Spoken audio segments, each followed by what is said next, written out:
The gate area buzzed with routine noise until Brenda Martinez, the gate agent, leaned across the counter, her voice dripping with disdain. "This woman doesn't belong here," she sneered, holding Maya Johnson's passport above a metal trash bin.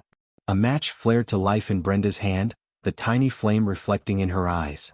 Passengers froze, some pulling out phones while Maya stood rooted in shock. The corner of the burgundy passport caught fire, gold letters bubbling into black ash. Brenda smirked as the heat warped Maya's photo beyond recognition. "Problem solved," she said coldly, tossing the smoldering document into the bin. Maya's chest tightened. Years of travel, stamps and visas, her entire identity, crumbled into carbon before her eyes. She spoke softly, but her words cut sharp. "You just destroyed official government property." "Fake property," Brenda shot back, folding her arms.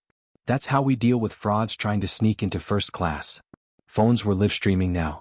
A teenage passenger whispered into her mic, "She actually burned it, this is insane." Within minutes, hashtags about the incident were trending. Maya bent to retrieve her crumpled boarding pass from the floor, but Brenda snapped, "Stay down there.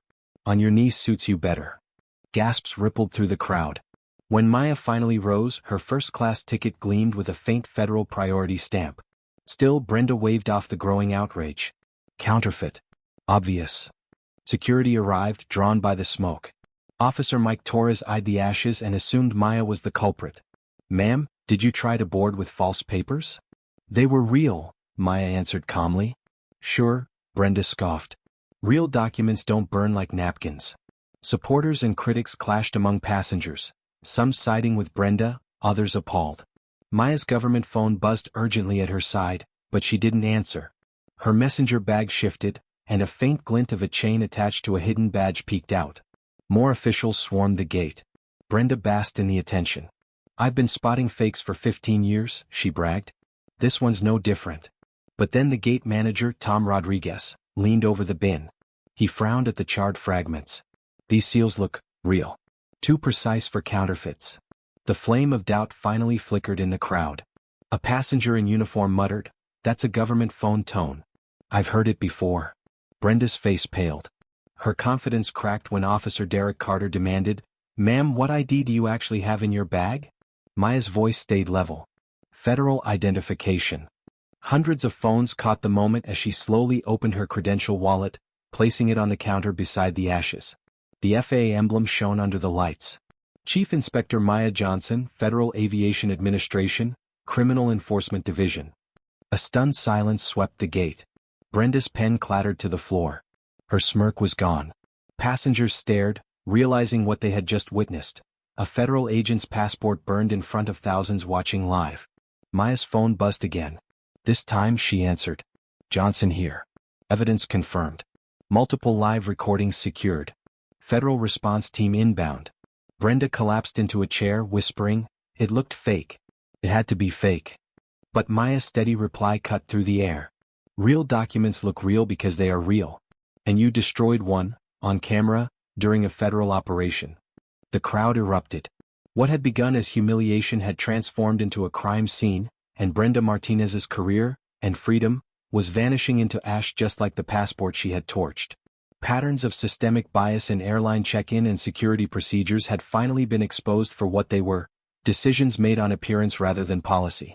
The cruel irony wasn't lost on anyone watching. Brenda's prejudice had pushed her to burn the passport of the very federal officer investigating these exact discriminatory practices.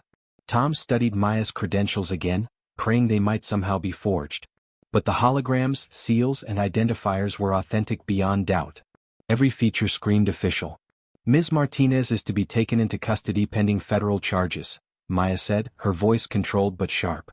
"Destruction of government documents, obstruction of justice, interference with an active federal investigation, and possible civil rights violations." Brenda lowered her gaze to the blackened remains of the passport at her feet. Ashes clung to her blazer, the evidence literally staining her uniform. Maya's phone lit up again. "Caller ID, U.S. Marshal Service ETA, 6 minutes. She looked straight at Brenda. "Your arrest team is en route. I recommend full cooperation." Phones across the terminal continued to stream live. Viewers watched the complete reversal unfold. The woman who had been demeaned and dismissed now revealed herself as one of the highest-ranking aviation security officials in the country. Kneeling briefly, Maya picked up a half-burned fragment of her passport photo. The edges were gone, but her federal inspector badge and credentials gleamed intact. The powerless had become the enforcer. The target had become the prosecutor. And it was all captured in crystal-clear video evidence. When the marshals stormed in, boots striking hard against the tile, Deputy Marshal Rebecca Santos addressed her with respect. "Chief Inspector Johnson, we're here on the warrant." Maya nodded at Brenda, who sat paralyzed, staring at the ashes. "Employee ID 4471. Charges include destruction of federal property, obstruction and interference with a federal probe." Then the airline's corporate firepower arrived. Patricia Hawthorne, a vice president in a rumpled designer suit, pushed through the crowd with a flock of attorneys. "What's our liability here?" she demanded. Maya tapped her tablet, displaying statutes with clinical precision. Under 18 U.S.C. Section 1361, intentional destruction of federal property carries up to 10 years in prison and fines of $250,000. Corporate liability, under vicarious responsibility, could approach $50 million. Patricia's face drained of color. $50 million? That's only the criminal side, Maya continued evenly. Civil rights exposure under 42 U.S.C. Section 1983 carries no upper limit. And federal contract violations could lead to suspension of your operating rights across all 127 airports where you currently hold gates. The lawyers frantically typed on their tablets. Marcus Webb, senior counsel, leaned close to Patricia. Annual revenue, $28.7 billion. Contract suspension would cost us nearly $850 million a month. Maya swiped again, her tone still professional. You move 2.3 million passengers a month through O'Hare alone. Each discriminatory denial or delay carries potential damages between $1.20 and $2 million. Ms. Martinez has 17 prior complaints on record for racial profiling. Tom's voice cracked. We knew? There were complaints.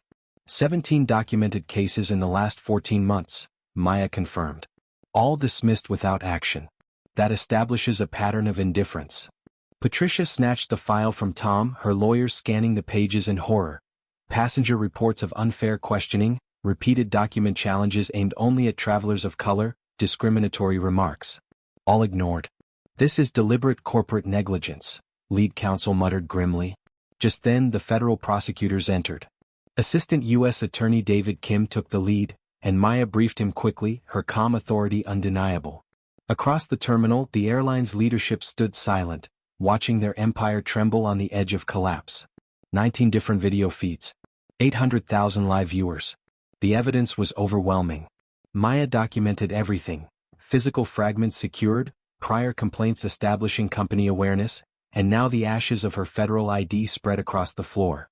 Prosecutor Kim studied the burned remnants of her passport and shook his head. This isn't just evidence, it's a prosecutor's dream. A federal crime committed against a federal agent, during a civil rights probe, captured live and linked to corporate negligence. Patricia tried to salvage the situation. We'll cooperate fully. Martinez will be terminated at once. New training programs will be implemented. Maya's eyes didn't leave her files. Termination doesn't erase felony charges. Your employee destroyed government property, federal prosecution will move forward. Brenda sobbed as the marshals secured her wrists. Ash from Maya's passport still clung to her blazer. I didn't know, it looked fake. Kim cut her off. Ignorance isn't a defense. Federal crimes bring federal consequences. Maya turned her focus back to Patricia. Your airline now faces immediate enforcement measures. Operating certificate review begins Monday. Gate operations will be federally monitored until compliance is proven. Patricia's attorneys frantically crunched numbers. Monitoring alone averaged $2.3 million per month per hub. Reviews took nearly 2 years. Our stock already dropped 12%, CFO Robert Martinez reported by phone. Investors are panicking. Maya swiped her tablet again. FAA regulations allow immediate suspension when staff commit federal crimes during processing. You operate 847 flights a day across 17 states. At $2.8 million per suspended route, plus fines averaging $125,000 per violation, your financial exposure is staggering. Patricia staggered under the numbers. What will it take to avoid full suspension? Maya's reply was clinical. Real-time monitoring at all 127 gates. Cost, $3.2 million. Mandatory bias training for nearly 3,000 staff, $1.8 million annually. A compliance officer reporting directly to DOT, $350,000 a year. Discrimination detection software, $4.7 million installation, $180,000 per month in audits. Plus a $10 million passenger compensation fund. The lawyers scribbled furiously. More than $23 million in the first year, and that didn't even touch Brenda's criminal prosecution. As marshals read Brenda her rights, cameras still streamed. The same employee who had confidently incinerated Maya's passport was now in cuffs, charged in front of the world. You have the right to remain silent. Anything you say may be used against you in federal court. Maya delivered the final blow. Your airline has 72 hours to submit a compliance plan. Fail, and your operating certificate is suspended under emergency authority. The boarding display still showed her original flight, delayed under investigation. Patricia felt the cruel irony. Maya's investigation had been triggered by the same discrimination that Brenda had just broadcast worldwide. How long will oversight last? Patricia whispered. Until DOT determines you meet anti-discrimination standards, Maya replied, closing her tablet. 5 years minimum, based on current violations. Investigators swept the scene, photographing the melted passport seal and collecting statements from passengers. National outlets were already calling Maya's phone. The story had exploded. Do you need medical evaluation? Prosecutor Kim asked. Maya considered. My credentials were destroyed, impairing my ability to serve. I'll require official documentation for the case file. Patricia flinched. Destruction of federal identification wasn't just vandalism, it was interference with a law officer. Another felony stacked onto the pile. The airline's fate was sealed. Federal oversight. Millions in compliance costs. Criminal convictions that would alter industry policy. Maya picked up the last fragments of her ruined passport. What Brenda had tried to erase in prejudice was now immortalized as evidence. A case that would redefine aviation civil rights enforcement. Judge Margaret Carter's gavel fell sharply. Brenda Martinez, you pled guilty to destruction of government property under 18 U.S.C. Section 1361. You are sentenced to 36 months in federal prison, followed by 2 years supervised release. Brenda, in orange scrubs, nodded through tears. The ashes that had once stained her uniform were now sealed in evidence bags. You attacked not only an individual but the authority of federal law enforcement, Judge Carter continued.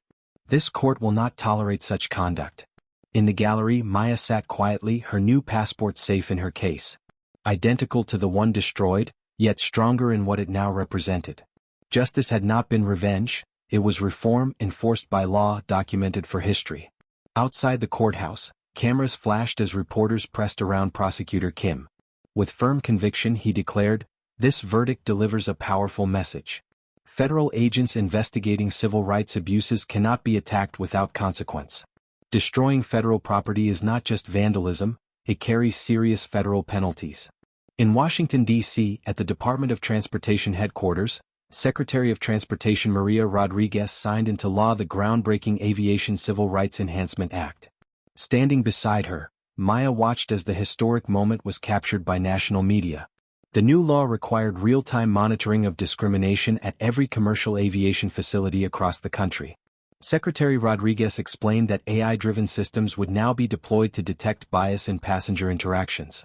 If discriminatory behavior was detected, federal intervention would be immediate. The sweeping reform gave airports just 18 months to install advanced monitoring systems. Algorithms would analyze conversations between gate agents and travelers, flagging any signs of unequal treatment. Maya herself had written the technical framework for this system. Addressing airline executives, she outlined, the system tracks speech patterns, body language, and the length of interactions. It identifies statistical red flags that point to possible bias. Airlines were faced with a stark choice: either comply with federal oversight or risk losing their operating licenses. The infamous passport burning incident had shattered aviation's culture of unchecked discrimination. At Chicago's O'Hare Airport, Gate B12, the very place Maya's passport had been set on fire, was completely transformed. Tom Rodriguez, now serving as federal compliance director, worked from an office overlooking the site. A bronze plaque at the gate read, "Dedicated to equal treatment under the law." The gate was equipped with live digital dashboards showing federal discrimination statistics in real time. Customer service staff wore body cameras linked directly to the Department of Transportation servers. Each interaction was recorded, analyzed, and scored for bias. On average, we processed 2,847 passenger interactions daily, Tom reported to his oversight team. AI monitoring has cut discrimination complaints by 89% in just 3 months. And bias training for employees is now required monthly instead of yearly. Meanwhile, Sarah Carter, the teenager whose live stream of the passport burning had gone viral, had taken on a new role. Now a federal student ambassador, she educated young people on documenting and reporting discrimination. At a civil rights conference, she proudly told the audience, "My video has been viewed over 47 million times. It proves that ordinary witnesses, armed only with their phones, can force accountability when systems fail." Back in Washington, at the FAA headquarters, Maya settled into her new position as director of the Aviation Civil Rights Enforcement Division.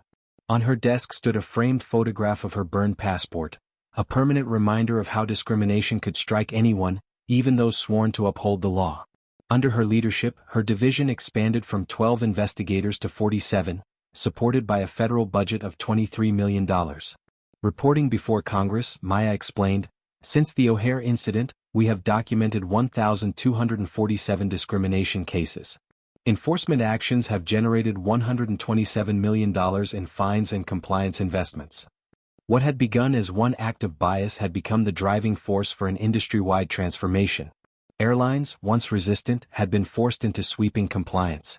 Federal monitoring, bias training, and real-time reporting were now permanent fixtures. Even Patricia Hawthorne's airline, once plagued by complaints, had become a model for federal compliance under strict surveillance. Addressing shareholders, Patricia admitted, "We've spent $47 million on bias prevention technology. Federal monitoring costs us $2.8 million annually. But those investments have eliminated our legal liability." The industry had learned a costly truth. One discriminatory act could destroy public trust and corporate value overnight.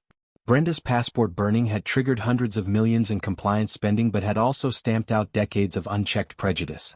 To support enforcement, Maya's team partnered with AI firms to develop cutting-edge bias detection tools. These systems studied thousands of subtle variables in each customer service exchange, spotting disparities too complex for humans to notice. Gate agents now wore devices tracking tone, stress levels, interaction time, and procedural consistency. If a minority traveler received different treatment than a white passenger with the same documents, the system flagged it instantly. "This technology stops discrimination before it can escalate," Maya told a gathering of international aviation leaders. "It ensures that equal treatment isn't just a promise, it's a monitored, enforceable reality." Instead of waiting until after damage was done, new federal systems began stopping bias at the very moment it appeared. Airlines reported that automated monitoring not only reduced discrimination but also lifted customer satisfaction across every demographic.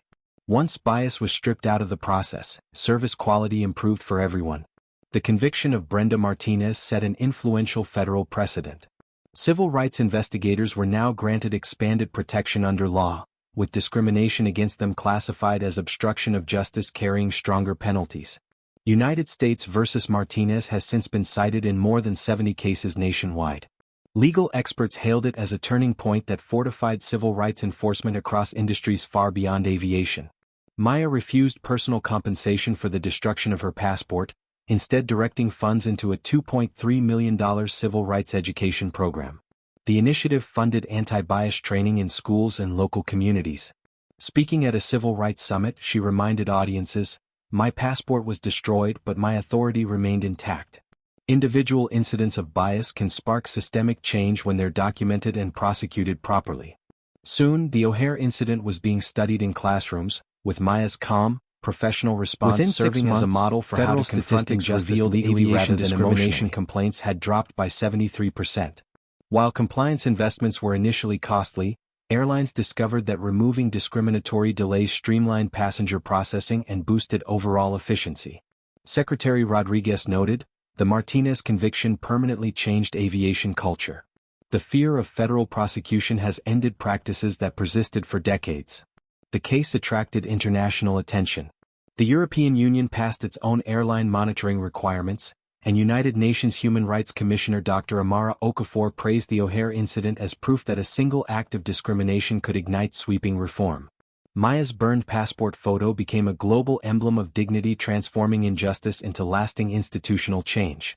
Years later, Maya kept the charred fragment of her passport framed in her FA office. Half her face in the photo was blackened, the other half radiating resolve, the symbol of how one humiliating act reshaped an entire industry. Her assistant's quiet reminder of the upcoming Bias Prevention Summit underscored her new role, guiding an international standard for civil rights enforcement. Meanwhile, Brenda Martinez had served 28 months in federal prison and now worked in community outreach, teaching bias awareness workshops. Addressing a restorative justice panel, she admitted, "I didn't just burn a passport, I burned my career, my freedom, and my dignity. Worst of all, I degraded someone else's humanity on camera for the world to see." Airlines invested nearly $350 million across 892 airports to build monitoring infrastructure.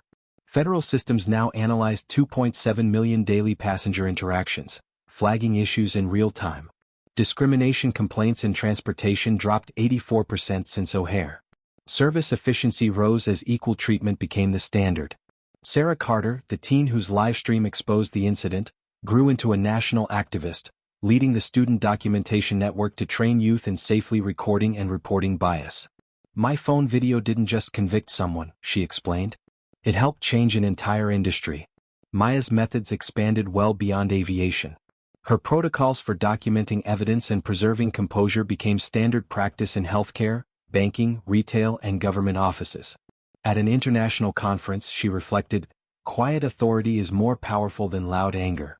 When used strategically, federal law becomes the strongest weapon against discrimination." Her image, once burned, now appeared in global human rights publications as proof that dignity under fire can spark institutional reform. What began as an act of hatred ended up dismantling systemic prejudice. Brenda's attempt to humiliate Maya instead elevated her to international prominence and forced industries to reform. The passport burning became a powerful reminder. Discrimination carries federal consequences when documented, reported, and prosecuted.